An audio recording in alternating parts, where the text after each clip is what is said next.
Hey, it's your guy Tyrrell back with the interviews. In today's video, we're going to briefly break down the tactical issues that Everton encountered in their 2-0 loss against Aston Villa. But before we do that, don't forget to give our video a thumbs up if you do enjoy it. The bell below does give you daily notifications regarding our organic, unfiltered soccer/footy analysis. And don't forget to subscribe to our channel. But now, let's get to the starting lineups. We look at Aston Villa, more of a 4-1-4-1. Wesley up front with Jota and Trezeguet out in the wider areas. And in midfield, McGinn and Grealish ahead of Douglas-Luiz. Then we move to Everton, more of a 4-2-3-1 as expected. You have Calvert-Lewin up front ahead of Richarlison, Sigurdsson, and Bernard, and in midfield, Andre Gomes and Schneiderlin. So now let's look at the game and break down the tactical issues that Everton encountered at Aston Villa.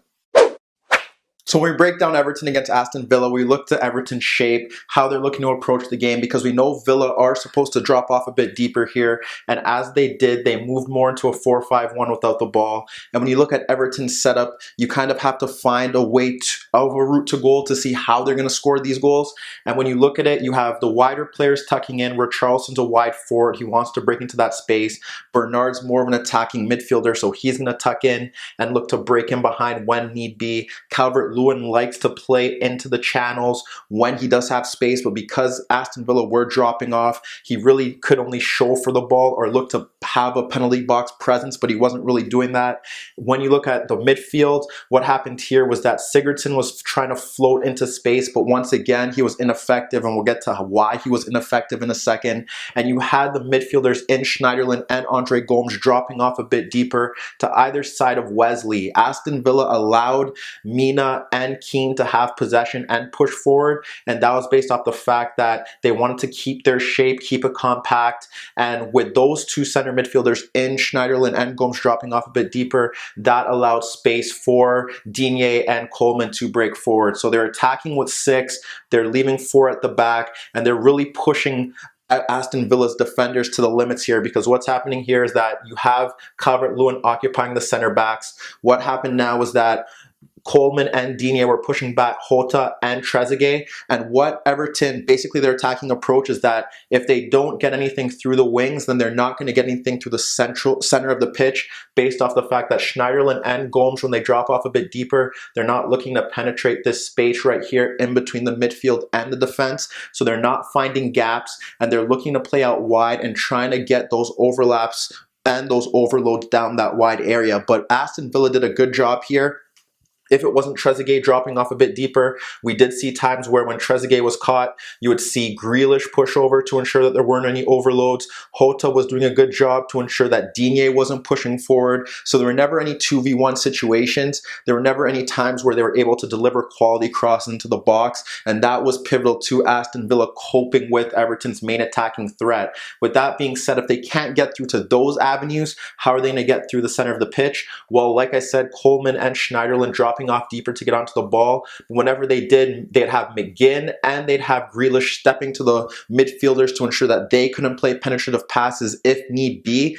Granted, they weren't really getting into attacking zones or even beyond their own half to get onto the ball, so they weren't really worried there. And then you had Schneiderlin, who was looking to find space to either side of Douglas-Luiz, but when you look at it, the midfield battle's intact. You have Grealish and McGinn stepping to the double pivot, and you have Douglas-Luiz forced to follow Schneiderlin if need be. What would happen sometimes is if they did drop off and they weren't looking to step forward right away, they could throw either Grealish or McGinn to Schneiderlin, and like I said, unable to get the ball in key areas, unable to find the attacking players in key zones, so he struggled, the midfield struggled, and you would have basically, they were really trying to get down the left-hand side. At some point, you would see Bernard drifting off into midfield, trying to get those overloads in central areas, trying to offer another additional midfield ball-playing option. But then you'd have Gilbert stepping to him, and if he stepped to him,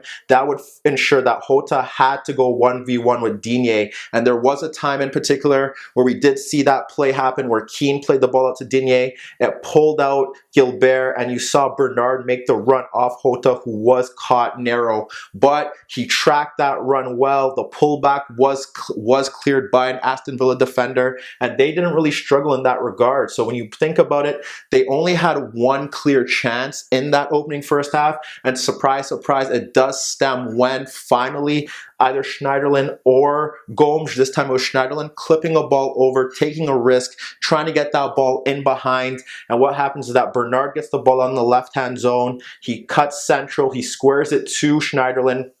Schneiderlin notices Coleman making the run off Trezeguet and off Taylor because you have Richarlison tucking in a bit central. He makes the run, clips the ball over to the byline.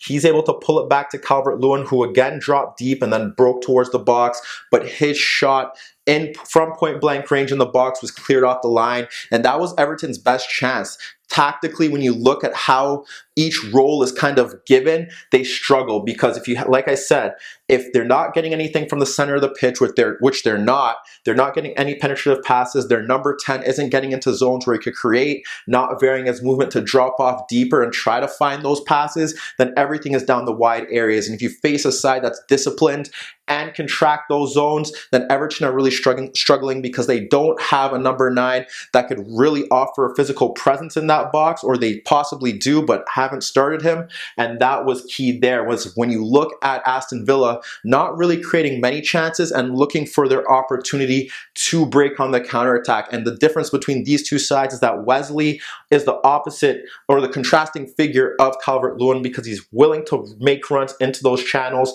He's challenging for every aerial duel. He's winning aerial duels. He's linking play. But most importantly, in this first half, whenever it looked like, and more so, he drifts off to the left channel to get onto the ball. But whenever they were looking to break on the counterattack, he was pivotal, and like the build up to the goal kind of sums that up. Bernard, heavy touch. You have Grealish winning the ball, skipping past him, skipping past Gomes, getting fouled. As he gets fouled, takes that free kick quickly. You have Gilbert breaking forward. So those two are split and taken out of the game. And what happens is that he slides the ball out to Jota. And when he slides it out to him, he makes the run across Digne and Mina, which pulls Mina across. And with the center back and the left back taken out of position, now you have Wesley, who's making the run off Coleman and then making a darting run past Keane.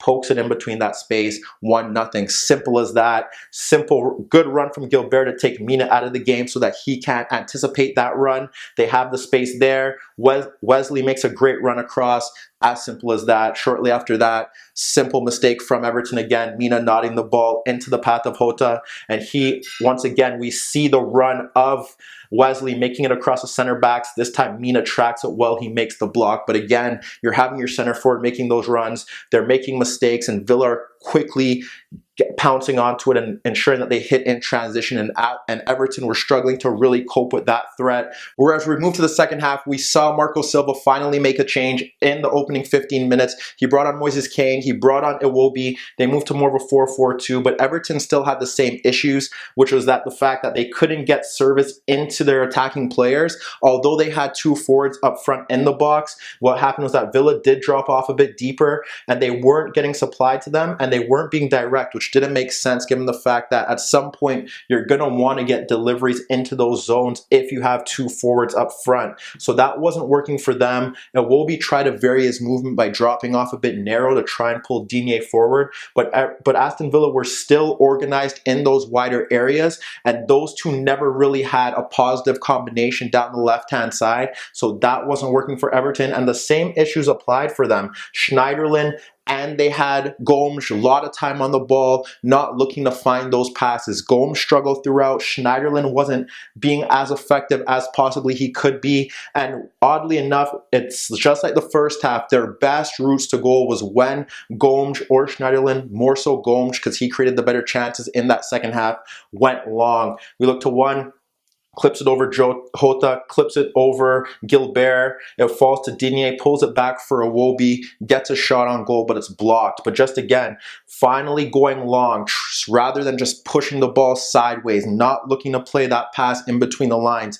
Goes over the top, pulls it back for Iwobi, shot blocked. Shortly after that, we see the same thing, but this time Michael Keane is in the box. And what happens is that Gomes again clips it over. Keane nods it down for Iwobi, who gets a yard across, Grealish with his first touch, and he fires a shot off the post. So we look at those two examples, combined with the fact that Calvert-Lewin had his shot cleared off the line, and it just goes to show that in these situations, if you're relying heavily on the wider players and they're being tracked well, then you need your two players in the double pivot to be a bit more adventurous, to try and play those passes that will split the lines. And when they did it here on the rare occasion, it did pull out Aston Villa, but they weren't doing it enough.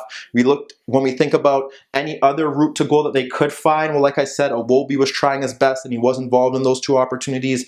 Moises Kean, whenever they were looking to break in transition, peeling off the left, trying to run at defenders. When we look to one of their final good chances that they did have, following the fact that we did have El Ghazi and El Mohammadi switch into those wider roles for Aston Villa, and we had Theo Walcott replaced Richarlison, the final chance does see, again, we have Iwobi challenging Gilbert for the ball, wins the challenge, barely gets the ball, and he plays it around angles for Kane, making the run into that left channel, pulls out Ming, and then when you have the second striker, you could have Calvert-Lewin dragging out Taylor, so he drags out Taylor into the box, and the pullback from Kane falls to Walcott free on goal in the box, but he fires a shot wide. That's a golden opportunity for Everton that you have to convert, and besides that, nothing really going for them. Walcott did have a pullback that he received from Michael Keane that was scuffed by Digne, but they didn't create enough chances here. But they had the ploy, just go a bit long sometimes, go direct, try to get your strikers involved.